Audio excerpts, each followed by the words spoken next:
Do. It's your boy Days back at y'all with another WWE video. We got to talk about Obama Nation Femi versus Brock Lesnar.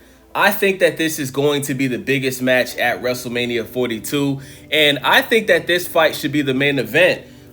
This fight clearly has the biggest momentum going into WrestleMania 42 because we are finally seeing a young wrestler in the WWE get a chance to become a superstar. You know what I'm saying? Like Oba Femi, I mean, his pops are getting bigger and bigger by the week. You got kids in the audience doing the Oba walk. You got grown adults, senior citizens in the audience doing the Oba walk. The whole arena's chanting, Oba, Oba. Like, bro, every time I go on TikTok, I see a TikTok video of somebody recording their 3 or 4-year-old child watching Oba Femi come out to the ring, and they doing the Oba walk, bro. Like, Oba Femi is a superstar in the making, bro. And this match that he has with Brock Lesnar, I think whether he wins or loses, he will be solidified as a star in the WWE. And within the next 2 to 3 years, he ultimately will become a superstar. It's inevitable, okay?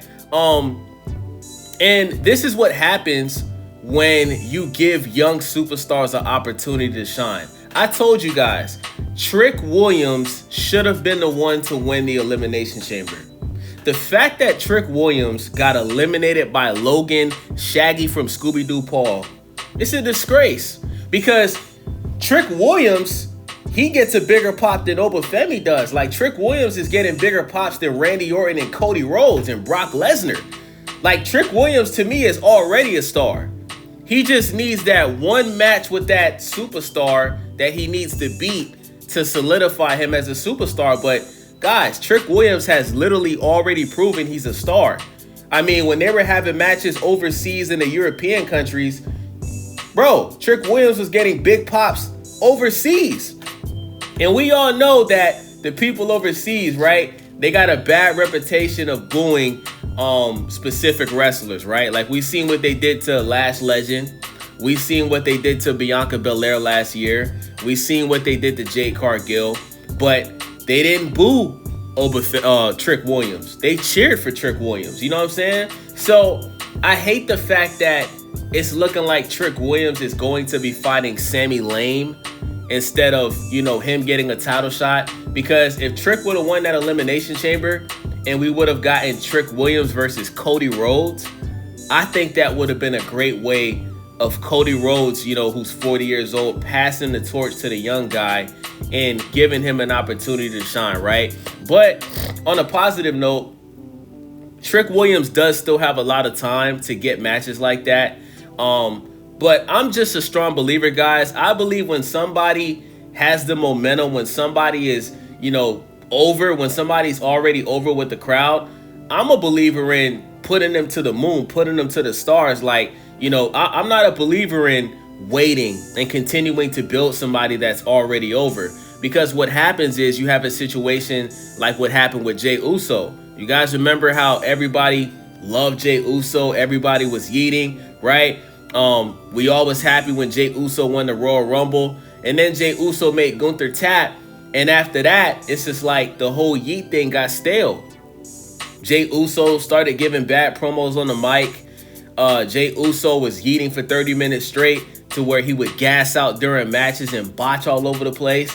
And he ended up losing his title in less than 3 months. And I don't want that to happen to Trick Williams. Now, I do think that's a bad comparison because I think Trick Williams is way more talented than Jey Uso. The only thing that Trick and Jay have in common is the theme song thing, right? They both have really good theme songs that gets the crowd involved. But if we're talking about mic skills, Trick Williams is way better on the mic than Jey Uso. Trick Williams has shown on NXT and TNA that he can be a top babyface and he can be a top heel, and he's proven that he can be a champion. He was the NXT champion, had a good title reign, and he was the TNA champion while still signed to NXT and had a great title reign. So Trick Williams, he's shown that he's capable of being a champion, okay? He's not just a hype job. Don't get it twisted, okay? But listen, man, I think Triple H should make this match between Oba Femi and Brock Lesnar. He should change this match to the main event. because it only makes WrestleMania bigger. It only makes WrestleMania bigger, bro. Guys, the reality of the situation is we've already seen Cody Rhodes and Randy Orton fight multiple times. We've already seen it. I mean, guys, a couple months ago, they were competing for the King of the Ring, and Cody Rhodes won. This is not something new, okay? CM Punk versus Roman Reigns. We already know Roman Reigns is going to win. CM Punk is 47 years old. He's turning 48 this year in October, right? CM Punk is washed up in the ring. There's no hype about that fight. Okay, I did enjoy Monday Night Raw this week. I did enjoy seeing Roman Reigns beat the crap out of CM Punk. But the reality of the situation is we all know Roman Reigns is going to win. And we all know Roman is probably going to be facing The Rock next year at Saudi Arabia at WrestleMania 43. We really don't know who's going to win this match between Oba Femi and Brock Lesnar. Now, I'm going to be honest, and I've already said this. I think Brock Lesnar is going to win.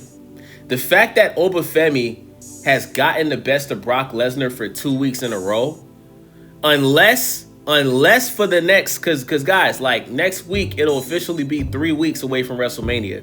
So unless Brock Lesnar beats the crap out of Oba Femi for the next 3 weeks straight leading up to WrestleMania, that's the only thing that'll make me think that Oba Femi's going to win.